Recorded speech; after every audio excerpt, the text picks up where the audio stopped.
Il-kumpanija Interconnect Malta nidiet proċess ta' sejħiet għall-offerti għad-disinnu l-kostruzzjoni ta' żewġ sistemi tal-ħażna tal-enerġija fuq skala kbira.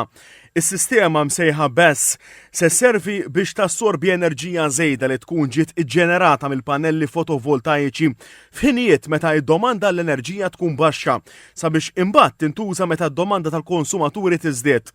Għal dan il-proġett li se jsir b'investiment ta' 47 miljun euro ġew identifikati żewġ siti illi huma qrib ċentri għad-distribuzzjoni u għandhom aċċess biex jitqabdu mal-grid ta' distribuzzjoni.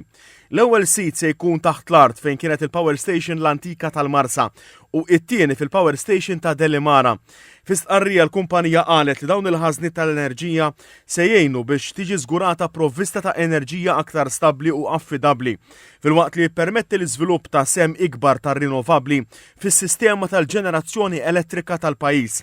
Qalet li din l-inizjattiva flimkien mal-iżvilupp tal-proġett tat-tieni Interconnector se tkun kruċjali għal mira ta' Malta għat tranzizzjoni ta' enerġija aktar nadifa u li tiżgura futur ta' enerġija aktar sostenibbli u reżiljenti.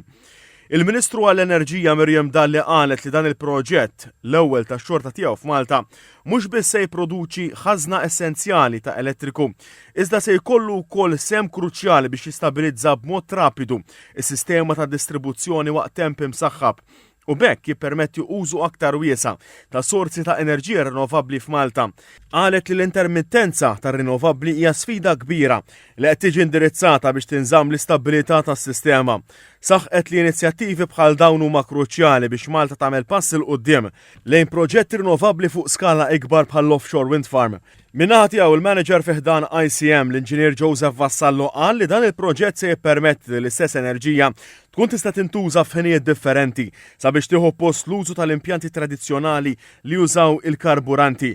U għalhekk se tagħti aktar flessibilità lis-sistema ta' distribuzzjoni tal-elettriku f'Malta.